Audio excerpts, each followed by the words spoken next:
There are 6 syllable types in the English language. And if you've been watching this series, you know that we're teaching syllable types explicitly to our readers so that they can become faster decoders, especially as they move on to multisyllabic words, and it will help their spelling immensely as well. So we're going to talk about open syllables today.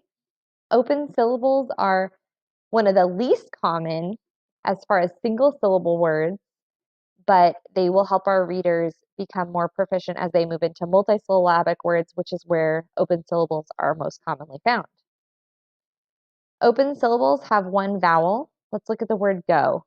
It's only one vowel, just like a closed syllable. The difference is the vowel is at the end of the syllable. It's not closed in by a consonant. So you can see that this would be really easy to teach right after closed syllables. So let's look at the word got. That's a closed syllable. It has a single vowel and it's closed in at the end by a consonant.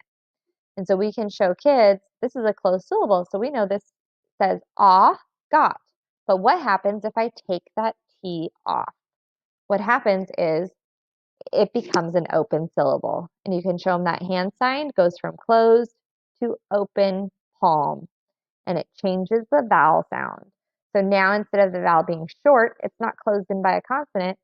It's free to say its long sound. It's not closed off. It can say its long sound. Go.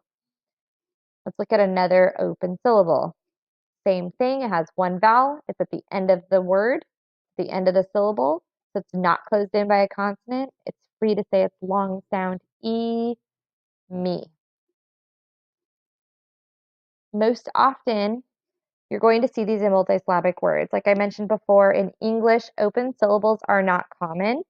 So if you are used to Romance language such as Spanish, open syllables are much more common.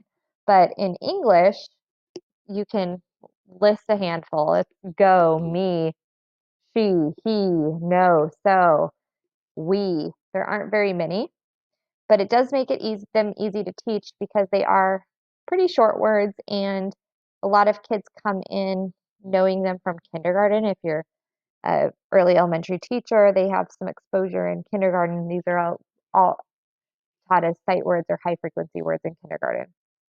So teaching open syllables is pretty easy, but what we're really doing is laying a foundation to multisyllabic words. So if your kids catch on to open syllables relatively quickly, I would definitely recommend starting to show them some multisyllabic words. So here's an example. You can pre-split the word for them so they can clearly see the open syllable followed by a closed syllable. S-I, it's open, and splitting it for them helps their eyes see that already. So that I is going to say I, sigh. Then we have a closed syllable, ren, siren. Another example, robot. It's a fun one for them to read because it has 2 O's and they're pronounced different ways. Long O with that open syllable, ro, short O, ah, bot, robot. And a fun way to do this is to maybe just write some of these on the board and practice blending them, and then do some syllable matchups, maybe in small group, or then you can put those into a station too, where the kids are taking an open syllable, matching it with a closed syllable, reading them together to make a word, and recording it. So I hope this helps you with your knowledge of open syllables so you can pass that knowledge on to our kids. Please check back for the other syllable videos to learn more. Thanks for watching.